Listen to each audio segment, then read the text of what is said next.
Salut, je suis Nounou, fashion designer de la marque Nounou Design by Deka. Je suis dans le vrai mag avec Mamo Eats.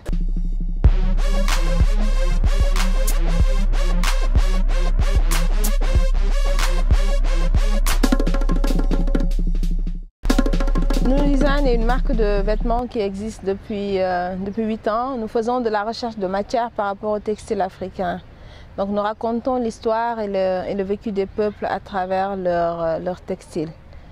On travaille à 98%, voilà, le textile qu'on parvient à trouver en Afrique, du pagne tissé en passant par l'indigo, du ndop du Cameroun au lépi de la Guinée. Mon premier geste au réveil, c'est dès que j'ouvre les yeux, je suis dans l'action de grâce pour avoir eu la chance de passer une autre journée, d'avoir passé une nuit paisible. Ça, c'est spontané. D'où vient mon inspiration? Aucune idée, en toute honnêteté. Aucune idée. Aucune idée. Mais je sais que il y a beaucoup de divinité, en tout cas, dans tout ce qui m'inspire.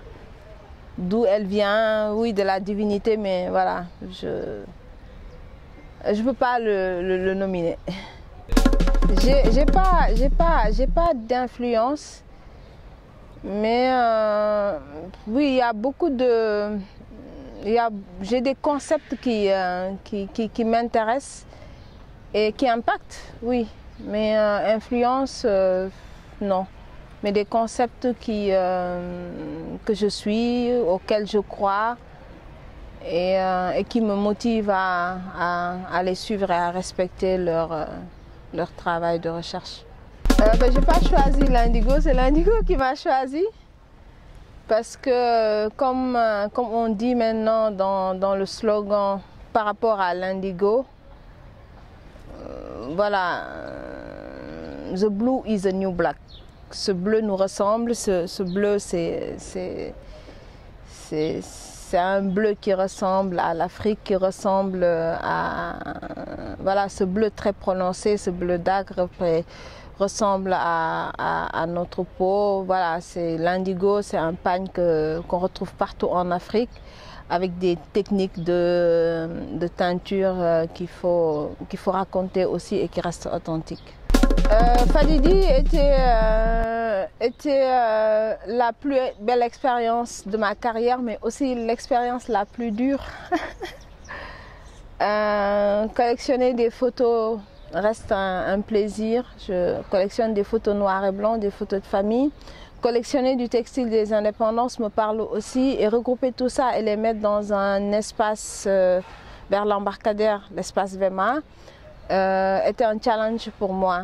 Mais je ne vous cache pas aussi que c'est avec beaucoup de peine et de difficulté qu'on a eu à monter cette exposition-là, voilà, qui nous a permis en tout cas de voir comment marche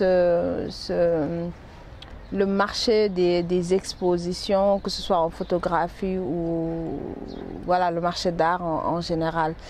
On s'est battu jusqu'au bout, c'était pas évident, mais voilà, on est sorti contente et lessivée et glorieuse de cette première expérience autour de la photographie du textile des indépendances. Et c'est à refaire parce que l'expo est itinérant, on va le poser ailleurs bientôt. La mode africaine se développe, se propulse comme elle peut.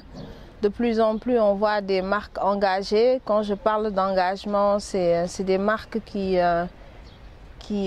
croient en l'Afrique et essaient en tout cas d'exploiter les matières premières qu'on trouve dans notre terroir pour pouvoir produire leur collection. Et ça, c'est de ça que l'Afrique a besoin. Sa jeunesse a besoin en tout cas de travailler toutes ces matières qui font notre histoire. Ce seraient les huiles du Saloum. À l'intérieur des mangroves, hein, pas huile du Saloum, Toubacouta, mais à l'intérieur des mangroves. Déjà pour la biennale, j'ai monté des métiers à tisser. J'ai posé 2 artisans qui font du métier à tisser traditionnel, je précise, un manjac et un serrère. Ils sont à l'aéroport de Diass, à l'embarquement. Ils seront là-bas jusqu'au 21 juin. Donc voilà, ça nous permet un peu de faire de la transmission, de montrer à toutes ces personnes qui passent par l'aéroport voilà, comment fonctionne un métier à tisser traditionnel. Pour mes projets, le projet qui me tient à cœur, c'est de vraiment démarrer sur de grosses quantités la teinture naturelle que j'ai exploitée l'année dernière avec les femmes de la zone rurale. C'est teindre au charbon, à l'argile, à l'oignon. L'expérimentation a été faite, il reste juste maintenant à le démarrer concrètement, à proposer moins d'articles avec la teinture chimique et de passer à la teinture végétale, naturelle, avec des produits qu'on trouve dans nos terroirs. Chaque terroir, en tout cas, qu'on visitera, on essaiera quand même de voir ce qu'elles ont comme matière première, comme ressources pour pouvoir teindre et proposer nos créations au monde entier.